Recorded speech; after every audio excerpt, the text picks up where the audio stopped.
just start here. Make Sergio.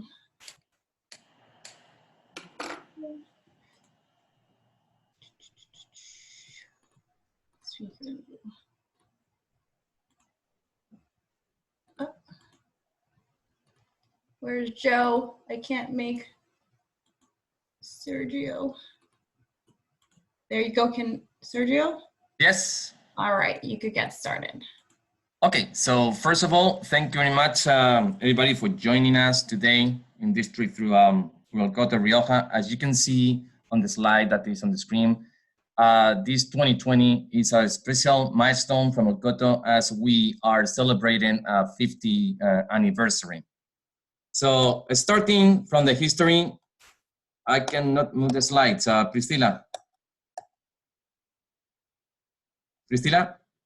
Yeah. Yes. For some reason, I can move to the next slide. I'm pressing the button and it's not working.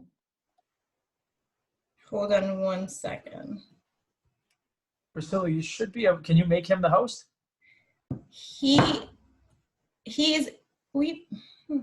I cannot make him the host. Hold on 1 second. Let me call for help. If at the minimum, what we can do until then maybe is just go to the next slide when it's his, because can you go to the next slide? Okay, I can go this way. Okay, so let me get back. So El Coto, as I said, we are celebrating our 50th anniversary. It was founded in 1917 by these 4 guys that appear on the picture, 4 wine professionals, bringing new ideas into a classic region like Rioja. When I talk about new ideas, I like to talk about the generation of the 70s in the region. You know, in Rioja, very old times, the tradition was to make what we call in Spanish vino finos. Those were wines made with a mix of local varieties, and those wines were aged for a long period of time, both in barrels and in bottles. So those wines wouldn't rather be very fruity wines, but rather wines with a great complexity, with a great expression and great bouquet. But during the decade of the 70s, there were a number of wineries that came up to the market with a different idea of making wines in Rioja. Wines that were more approachable or accessible to the general public and more focused on the fruit. We don't have to forget that aging is very important. Well, more than important, is essential, you know, in the history of Rioja. So we age our wines as well, but no for a long period, such a long period of time as the classic Riojas, because from the beginning, we were trying to find a great balance between the fruit and the oak in all of our wines. So basically, it's fruit and drinkability as opposed to the very oak dominated classic Riojas. If we have a look to our history, there are some dates that are very important for us, and I would like to highlight, starting, of course, with the 1970, which was our first harvest of the Coto Rioja. Then when we go to 1980, this date is very key because it was when we built our distribution network in Spain. Then in the mid-80s, toward the end of the 80s and during the 90s, is when we started our export expansion. And this is very key as well for the development of the brand, as it was the right moment for a winery from Spain, you know, to go to the international markets. At that moment in time, most of the importers in the main market, they were searching for a Rioja brand to incorporate in their portfolio. So we were one of the first ones, you know, to export wine. So that gave us a little bit of advantage to find very professional and good partners in all the main markets. In 1995, with the success of the brand, we started a series of expansions of the winery to keep up with the demand. And then El Coto started 21st century becoming the leader of the Crianza and Reserva categories in Rioja, position that we haven't lost until today. We still are. Then in 2004, and this is one of the points of difference from El Coto, we became the largest vineyard owners in the region, and I will speak more about that later on. And in 2010, we started our unique white wine project in Rioja in 2014, and this is connected to what we started to do when we acquired the highest altitude vineyard in the whole of Rioja for white wine production. In 2014, we continued with a project with the specialization in white wine, and we built a dedicated cellar for white wine production in the winery. In 2017, and this is very unique as well, we built a winery at the heart of our white wine vineyard. That's something very unique. Probably the only one in Rioja that has a winery at the heart of the vineyard. I will get into more details when we speak about this vineyard. And 2018, El Coto de Rioja consolidates as the leader brand from Rioja in the white, Rosado, Crianza, and Reserva categories. When we start to talk about the philosophy of the winery, well, there are several facts. One of the most important is that we are the largest Rioja winery specialized in aged wines, and we understood from the beginning that to achieve the price and quality stability that is necessary, to build a brand in the long term, you have to focus on the higher qualities. That's the reason why at El Coto de Rioja, we decided from the beginning to focus on the production of added value wines, and we consider those to be wines from Crianza, Reserva, and Gran Reserva. So we skip the entry-level category of what we call joven or young wines. Our philosophy is the attachment to Rioja. That's the reason why when there was a flexibilization in the Spanish laws, at the time that you were able to go to other regions, to use the same brand and produce your white wines outside of Rioja, we decided to stay there. And as a result, El Coto is nowadays the leader in the white Rioja category with a 20% global market share of this category. Then, and it's very easy. I mean, it's just a matter of producing wines that are very accessible.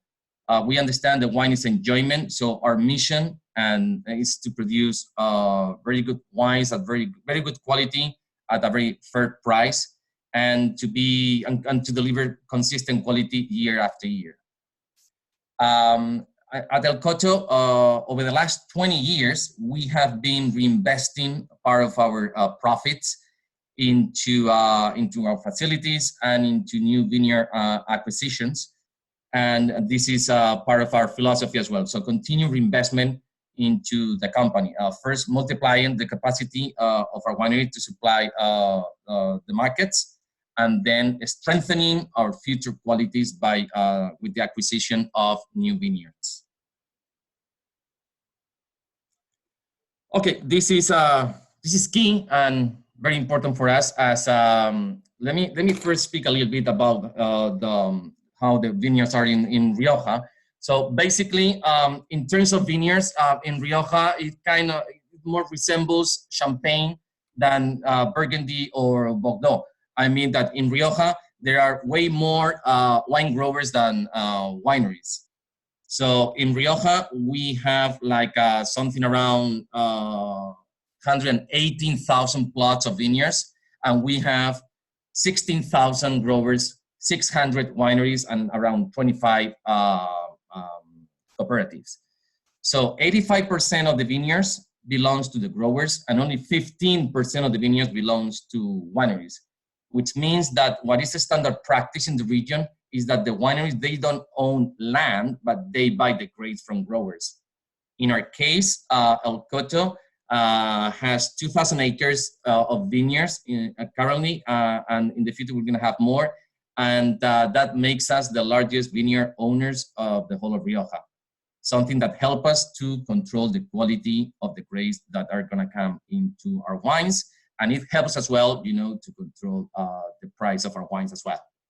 Our vineyards are split into the 3 different regions of Rioja. We have here our vineyards in the Rioja Alavesa. Then we have here our vineyards in the Rioja Alta, where we source the grapes from our higher qualities, Reserva, Gran Reservas, and single vineyards. And then here we have our vineyards in the rechristened Rioja Oriental, the former Rioja Baja. Continue with the vineyards. I would like to highlight two of our vineyards. The first one is the Finca Carbonera vineyard. So this is a vineyard that we acquired back in 2010, and it was the foundation of our white wine project. It's a new property and it's ideal for the production of white grapes. And we're talking about a vineyard of 1,400 acres, but 815 are forest.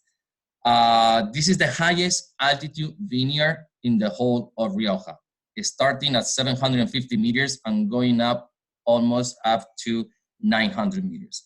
As I said, is perfect for the new white grapes like Chardonnay, like Sauvignon Blanc or Verdejo, grapes that we use to enhance the quality, the freshness, and the aromatic expression of our Coto Blanco, which is made with Viura.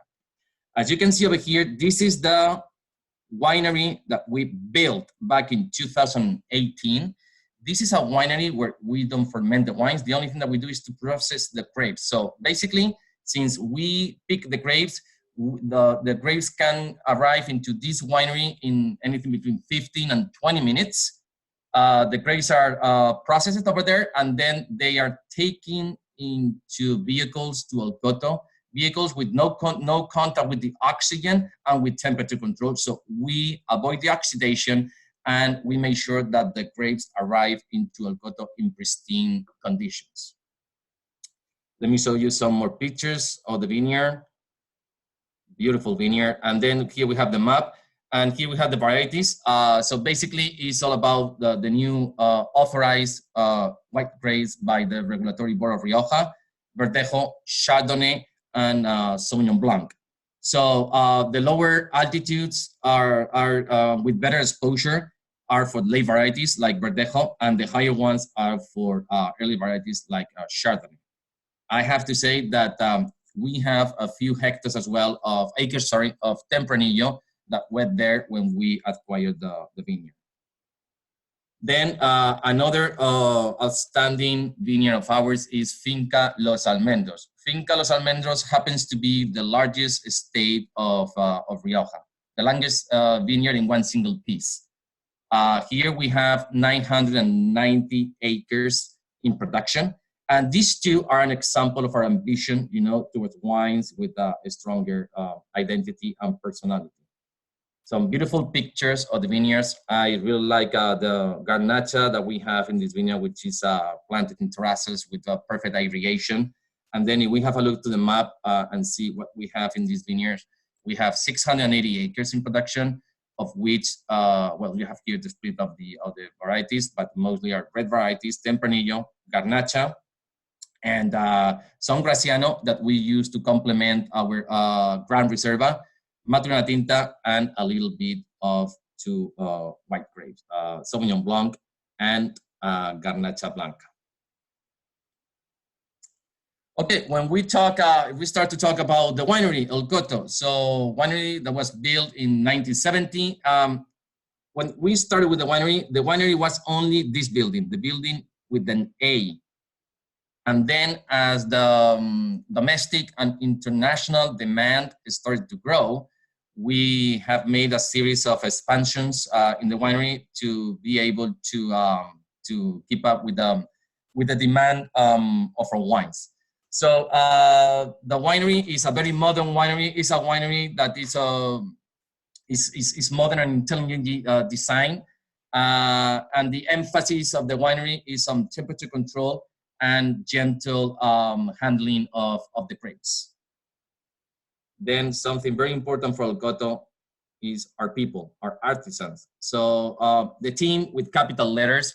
So if El Coto is where it is right now, is a big part is because of the team that we have, people that have passion for this industry, people that are very professional, and that has really helped to situate El Coto where it is right now. Here we have the technical director, Cesar Fernandez, who oversees the whole production of El Coto. And then here we have some of our key players in the winery, in the technical department as well, 3 of our winemakers, and the managers of the main vineyards.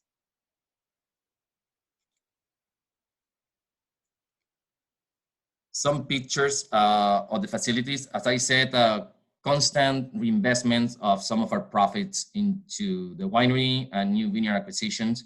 So El Coto has the latest technology available that really can really help us to produce the style and the quality of wines that we produce.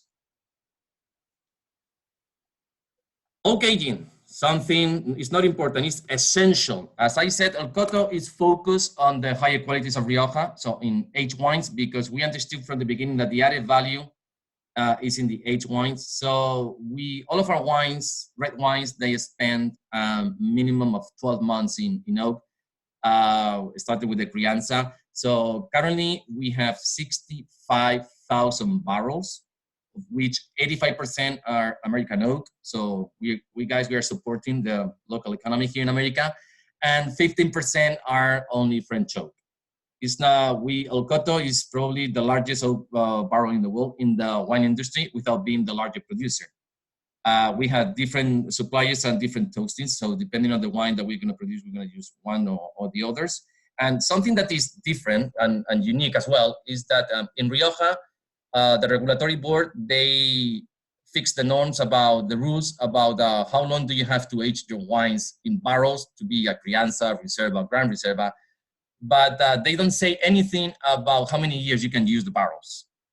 So, but we understand that at El Coto, if we want to deliver the quality and produce the wines and the quality and the style that we produce, we need to work with new barrels at all times.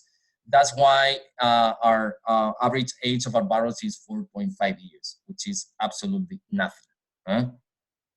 Then we have the last step, which is the bottle aging. Is key as well in Rioja.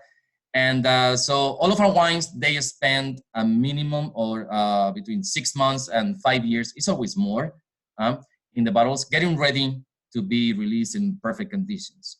And when I talk about bottle aging, I like to say that this is like an added value that we have in Rioja in general, and at El Coto in particular, because we take this very seriously. Because I cannot think of a better place to age a wine than the cellar of a winery with perfect temperature conditions, humidity conditions, light conditions. So as I said, this is something that is a unique added value from Rioja, from El Coto in particular. Quality control, key for us, because El Coto is a producer that is focused on quality on every single step. So from the beginning in the vineyards, for us, the most important part of the process is the vineyards, because you can have the latest technology, you can have the greatest winery, but if you don't have good fruit, it's very difficult to produce, or almost impossible to produce good quality. So for us, the most important thing, and everything starts in the vineyards. That's why we have been investing so heavily in vineyards over the last 20 years.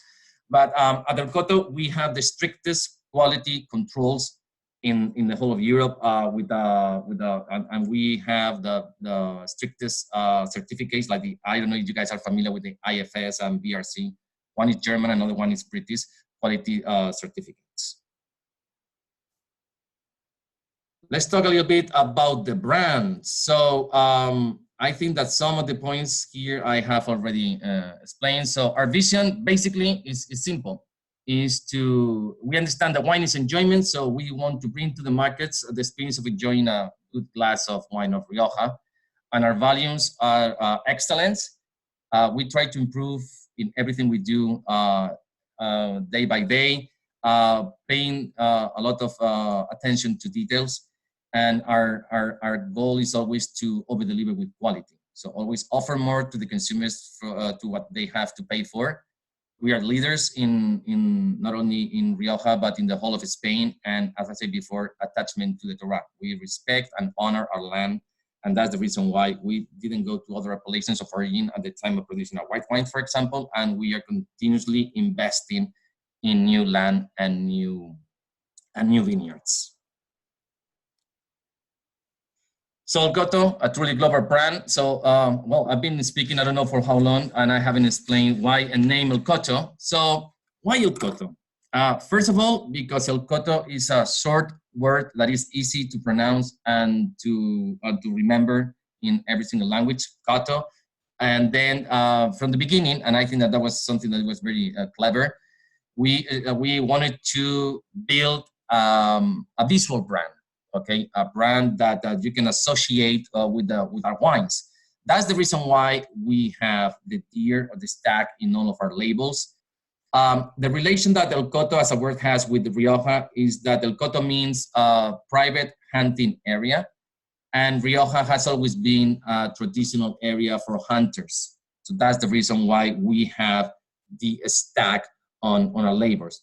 Then, and as it happened with our wines, that it's a combination of tradition. Rioja is a very traditional appellation of origin, and some modernity as well. Our colors reflects that with the cream colors, which represents tradition, and the orange representing more modernity. And important is the engraving of our labels that it really transmits the care and the passion and the care that we have for all the details. So these are the range of wines of El Coto and Coto di Mat that we have available in the US. I will explain both ranges of wines in the next slides. But we have the white, the Rosado, Crianza, Reserva, Gran Reserva, and the single vineyard Coto Real. I hope that you guys are familiar with all of them. El Coto from the beginning and during all these years has a great recognition, not only in Spain, which as I mentioned before, I think El Coto is the biggest global brand in Spain, but in a lot of international recognition as well. So our wines are always very highly rated, and our winery has received a lot of accolades and awards from the strictest wine competitions. This picture over here is one that we really feel very proud as is the International Wine Spirit Competition in London. And in Europe, this is considered like the Oscars for the wine industry. And in 2016, we were awarded with the trophy with the best Spanish wine producer. Then El Coto is, in this chart, we can see that where we are and what El Coto represents in all the different categories of Rioja. So we are the leaders in the domestic market. And as I said, not only from Rioja, but El Coto is the biggest global brand in Spain from all the appellations of origin. In 2018, as you can see over here, our sales measured in value were 52 million euros. And in the Spanish domestic market. And then if we go to this chart, we can see the market share that we had at the time of the different tiers of Rioja. So in Crianza, we have 7.3%, Reserva 8.9%, Blanco 20%, very impressive, and Rosado 7.4%. To put this into perspective, remember what I said at the beginning. In Rioja, there are 600 wineries, and there are probably more than 2,000 brands because each winery has more than one brand. So to have this market share is very impressive. The domestic sales represent 66% of our sales and export sales 34%. El Coto is currently in distribution, I would say more than 51 countries, even though it says 51 here. Our biggest strength is in Europe. In most of the markets where our wines are in distribution, they are amongst the best-selling wines from not only from Rioja but from Spain. And then is the North America, the Americas, and then Asia. So our focus for a company for the years to come is to strengthen our position in the Americas and especially in a market like the US. And some relevant market shares in key markets is, for example, Belgium, 36% of the Riojas category. That means that out of every 3 bottles of Rioja wine that is sold in the country, 1 is El Coto. And in Sweden, we have 21, Norway 20. So very, very impressive. I have to say that this is not an esoteric reason for this success. It's just a matter of producing good quality at a fair price, and of course having very good partners in all the markets, because without them we wouldn't it wouldn't be impossible, you know, to situate El Coto where it is right now. So now let's talk about the different ranges of wines that we have. El Coto wines are very simple. We have two different ranges. First is El Coto. So El Coto wines, those are made with the Coto Blanco, the Rosado, and the Crianza. And those are high quality, market leading wines with a fruit forward and easy drinking style. The white is a blend of 3 grapes, so Viura, which is complemented by Sauvignon Blanc and Verdejo. Then we have the Rosado, which is a blend of 2 traditional grapes in the region, Tempranillo and Garnacha. And then we have the Crianza, which is 100% Tempranillo, and the grapes being sourced from mostly the Rioja Alavesa subregion and some of the grapes coming from the Oriental Rioja as well. This is a Crianza that we age for 12 months in American oak, and then the wines goes through a further aging in the bottle for another 12 months. And to express or to define the wine in a few words, is a very clean, fruity, balanced, vibrant, and supple style of wine. Then we go to the Coto de Mat range of wines. And why the name Coto de Mat? So Coto de Mat is this vineyard that we have in this picture. And this is one of the first pieces of land that we bought back in the 70s. And so when we acquired this piece of land that has a 16th century monastery over there, we decided to brand our higher qualities, that means Reserva and Gran Reserva, with the name of these vineyards. So these wines, the Reserva and the Gran Reserva, these are wines with a slightly more traditional and elegant style. And the grapes coming from our vineyards in the Rioja Alta subregions. I have to say that when we reach this point, all the fruit that comes into our wines is estate-grown fruit. For the Crianza, for the white, and for the Rosado, an important percentage of the grapes are coming from our own vineyards, but due to the scale of our business, we have to buy some grapes. But reaching this point, Reserva, Gran Reserva, and Coto Real, all the fruit is estate-grown fruit. Just to explain a little bit more about the wine. So the Reserva and the Gran Reserva, they are made with a selection of Tempranillo grapes for the Reserva, and Tempranillo and a little bit of Graciano for the Gran Reserva from some of our best vineyards in the Rioja Alta appellation of origin, subregion, sorry. We're talking about bush vines of ages between 35 and 50 years of age with very low yieldings. The Reserva is, both wines combine the traditional oak character of Rioja with the freshness and fleshiness of fruit that make them classic indeed. Then the Reserva is aged for 18 months in American oak barrels and then stays 2 years in the bottle. And the Gran Reserva is aged for 2 years, 1 year in French oak, 1 year in American oak, and then is followed by 3 years in the bottle. Then we have the single vineyard, Coto Real. So this is a blend of Tempranillo, a little bit of Mazuelo, and a little bit of Garnacha. All the grapes coming from a single vineyard called Los Cuartos Viejos.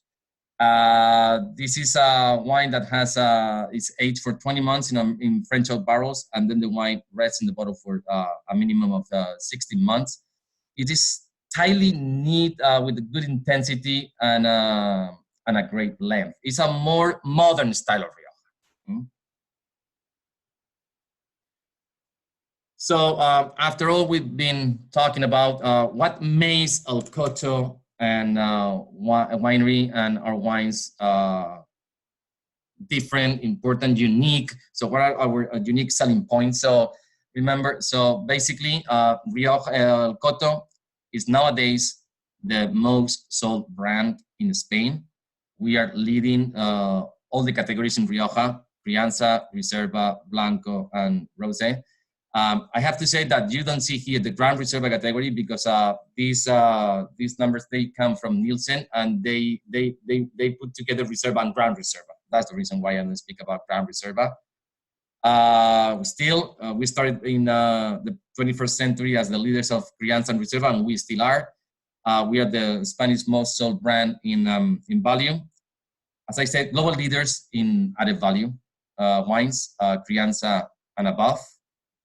One of the reasons of our success is that from the beginning we produce deliver quality that is very friendly and easy drinking wines, and at a very fair price. That's very important. So I always like to say that a consumer of El Coto, he's happy twice. Once when they enjoy the wines, and second when they have to pay for it. As we always try to over-deliver with the quality with what we offer to our consumers.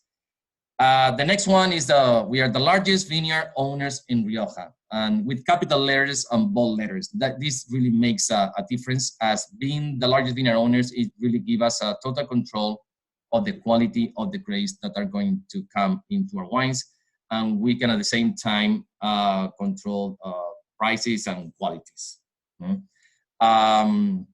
El Coto de Rioja is known for being for producing a very consistent quality over the years with no ups and downs. So that's why in all around the world we have consumers that have been consuming our wines for many, many years.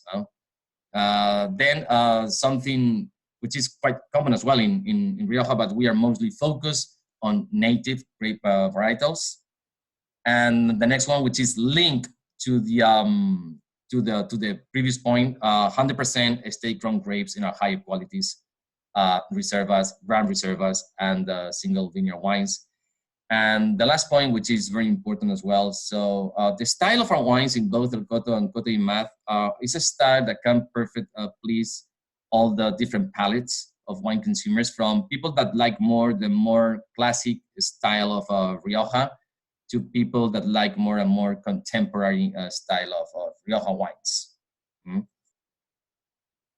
And then I would like to finish with this slide, as we feel so proud that last year in the latest Decanter One Wine Awards of 2019, our Coto de Mas Grand Reserva 2012, which by the way is the current vintage in release here in the US, got the best in show and 97 points in the Decanter One Wine Awards. I have in this competition there were 17,000 wines that were blind tasted, and only 50 of them were selected as best in show.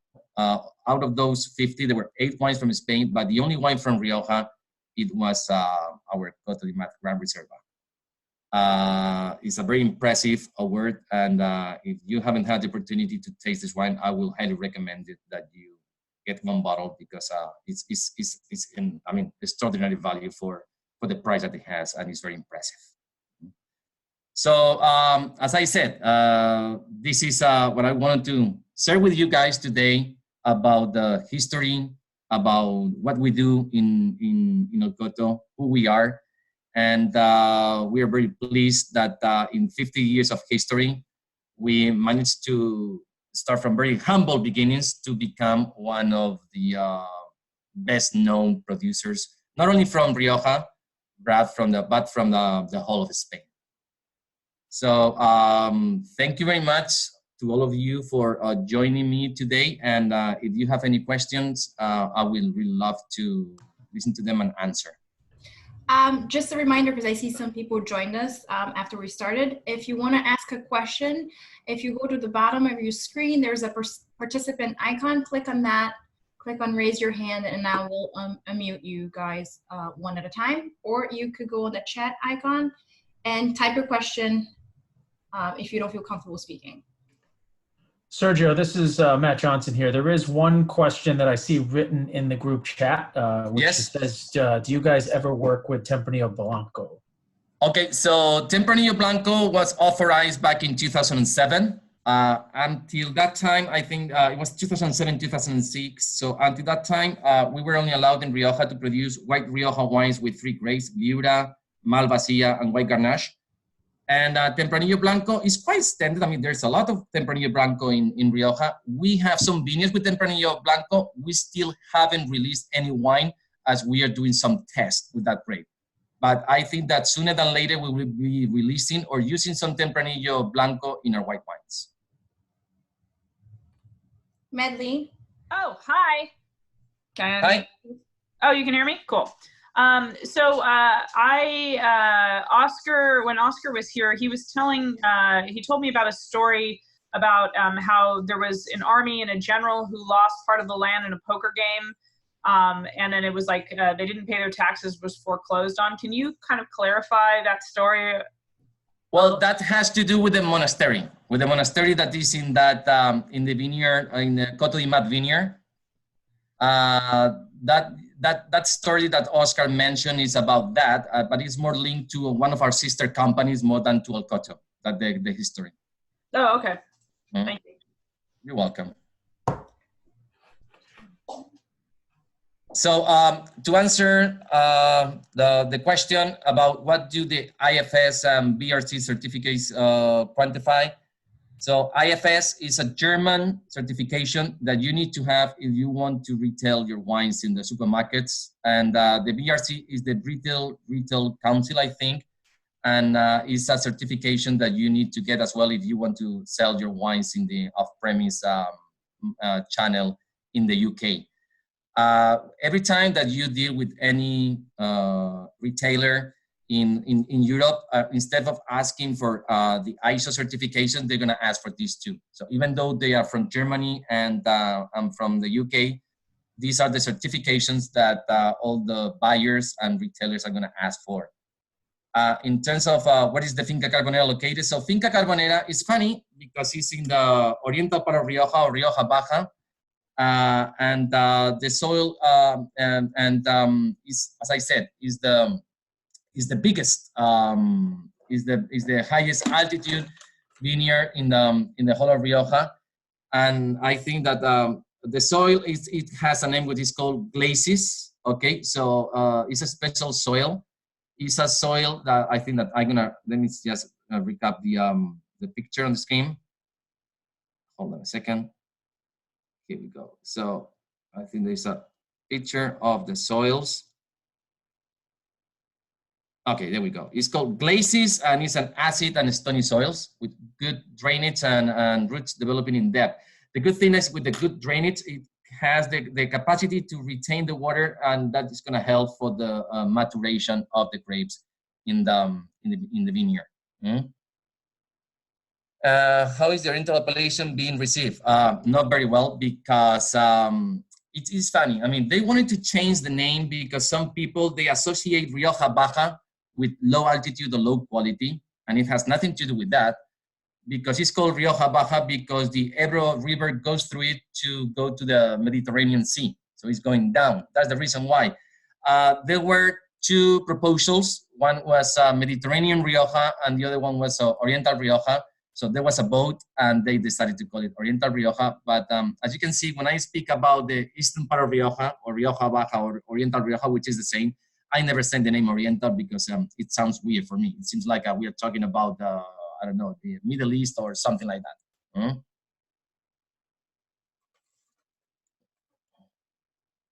Any more questions?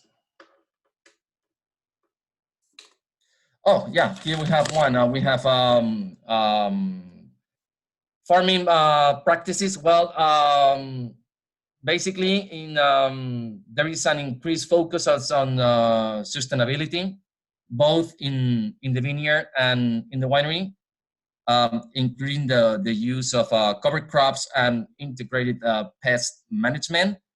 And then we are in the process, because it takes time, to convert like 90 acres of Los Almendros vineyard, the one that I explained that was the largest vineyard the biggest vineyard in Rioja, into organic. But this takes time, and to get the certification, you have to prove that you have been treating those vineyards as organic for a number of years. But towards the end of the year, we're going to get the first certificates for those vineyards to produce organic wines. Cava, do we make a cava? Okay, so this is something that we've been considering, but we believe that it's not the best moment, to get into the cava business, as the cava business has lost a lot of importance number one, due to the Prosecco in the international markets. And then in Spain, there are a number of producers that they can produce very cheap cava. So Cava business is very competitive, and we believe that it's not the right moment to get into the production of Cava. Now with the new regulation in Rioja, you are allowed to produce, not only because in Cava is an appellation of origin in Catalonia and another province, and they allowed the production of Cava with, in different provinces of Spain, and Rioja was one of those. So even though the Cava was produced in Rioja, it was controlled by the Cava appellation of origin. But since last year, or 2 years ago, we can produce Rioja sparkling wine outside of Cava. And I think that there are a few wineries that they are starting and they will be about to release the Cava, the sparkling wine from Rioja, but we are not one of those. So yeah, this is a very interesting, yes? Yeah, I've got one other question. Will there be any availability of older vintages? We have a few of them, not in large quantities, but we might have a few of them. I just have to check what we have in stock. Right. I know that we might have some of the 1970, our first vintage, and some of the very extraordinary vintages in Rioja, like 1982 probably. And but this is something that I have to check because those are wines that we normally use to make like vertical tastings, but the availability is very limited. But yeah, to answer your question, we might have some. Thank you. You're welcome. In terms of discuss the Graciano in the Grand Reserva, what does it add to the wine for aging potential and aromatic flavor profile? Okay, so the Graciano is a grape that it was very commonly used in the old days. The reason why today is not that common is because Graciano is probably the most difficult grape to grow on Rioja soil, and the reason is because of its long vegetative cycle. So basically, to pick the Graciano in very good condition, you have to be patient and wait until the skin of the grapes starts to shrivel. Because if you pick the Graciano earlier, it's going to bring a lot of green aromas and bitterness to the wine. But when the Graciano ripens perfectly and is in perfect condition, is to combine it or to blend it with the Tempranillo. And we blend it normally in the long aging potential wines like the Grand Reserva. It adds, on one side, it's going to add the backbone, the structure of the wine. It's going to add a lot of aromas as well, and it's going to add a lot of freshness and acidity. And the acidity is key at the time of maintaining the wines alive with the time. So that's what the Graciano is going to add to the blend. What is the like to visit El Coto under normal circumstances? Well, it's all an experience because it's funny, but we start the visit to El Coto, and before stepping into the winery, we spend like three and a half or 4 hours in the vineyards. As I said, for us, the most important thing and what is key for us is the prime material, the grapes. And every time we have visitors, what we like to do is to show them around and show them first all our main vineyards, and then we start with the visit of El Coto, which is a very impressive winery. But at the end of the day, wineries, you guys probably might visited hundreds or tens or thousands of wineries. But what is really incredible is the investment that we have made in the vineyards. Guys, I'm gonna have to stop the questions for now. We have to move on to our other seminar. I want to thank you for joining us today. And I hope everyone's staying safe. Thank you, Sergio, for the presentation and going through this so nicely with us. Just want to remind everyone at 3 o'clock we have the Brinley Shipwreck seminar. Please make sure to join. And if you still have more questions, please send it to me or to your O-Pee-Chee Wines contact, and we'll make sure to get your questions answered. Thank you, Sergio. Great job. So, thank you very much, everybody, for joining us to this trip with El Coto, and I look forward to overcoming this situation and enjoying again normal life and beautiful wines and being with some of you guys in the markets. Gracias, Sergio. Gracias. Thank you, Sergio. Gracias. Ciao, everybody. Sergio. Bye. Bye. Thank you. Bye. Well done, Sergio. Thank you. Bye.